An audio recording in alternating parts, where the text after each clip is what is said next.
ராமநாதபுரம் மாவட்டம் பேராவூர் அருகே நடைபெறும் அரசு விழாவில் முதலமைச்சர் மு.க.ஸ்டாலின் கலந்து கொண்டு அங்கு அமைக்கப்பட்டுள்ள அரங்குகளை பார்வையிடுகிறார்.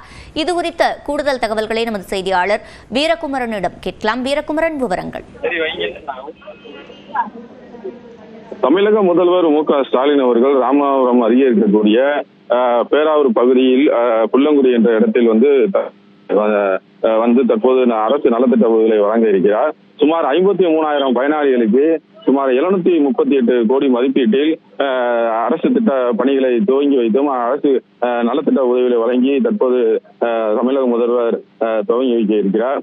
இந்நிலையில் ராமநாதபுரத்திற்கு நேற்று வந்த தமிழக முதல்வர் அவர்கள் தற்போது மாவட்ட ஆட்சியர் வளாக பகுதியில் இருந்து புறப்பட்டு ராமநாதபுரம் மாவட்டம் பேராவூர் அருகே இருக்கக்கூடிய புல்லங்குடி பகுதியில் நலத்திட்ட உதவிகளை வழங்குவதற்கு தற்போது வந்துவிட்டார். இந்நிலையில் தற்போது சுமார் 738 கோடி மதிப்பீட்டில் உள்ள நலத்திட்ட உதவிகளை வழங்க இருக்கிறார்.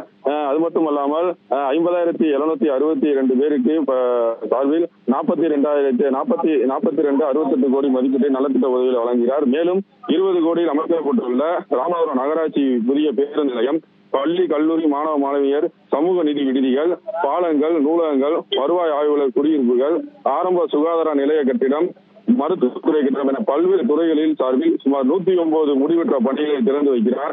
ராமநாதபுரம் மருத்துவக் கல்லூரி மருத்துவமனையில் இருதய உள்ளீட்டு கருத்திறக்க ஆய்வகம், மருத்துவக் கல்லூரியில் சமூக நீதி விடுதி உள்ளிட்ட பல்வேறு துறைகளில் சார்பில் 150 திட்டப்பணிகளையும் அடிக்கல் நாட்டுகிறார். மொத்தம் 738 கோடி மதிப்பீட்டில் முடிவெற்ற பணிகளை திறந்து வைத்தும் புதிய பணிகளுக்கான திட்டங்களையும் முதல்வர் அடிக்கல் நாட்டுகிறார். இந்நிலையில் சரியாக 9:40 மணிக்கு வந்த முதல்வர் அவர்கள் அரங்கில் உள்ள மாவட்ட தொழில் மையம், தாட்கோ பணியாளர்கள், மாற்றுத்திறனாளிக்கு நலத்திட்ட உதவிகளை வழங்கியும் அவர்களுடன் கலந்துரையாடிவிட்டு தற்போது மேடைக்கு வந்துவிட்டார். மேலும் இப்பகுதியில் இருக்கக்கூடிய சுமார் 20,000க்கும் மேற்பட்ட பயனாளிகளுக்கு தற்போது 738 கோடி மதிப்பீட்டில் நலத்திட்ட உதவிகளை வழங்க இருக்கிறார். விவரங்களை வழங்கியமைக்கு நன்றி வீரகுமார்.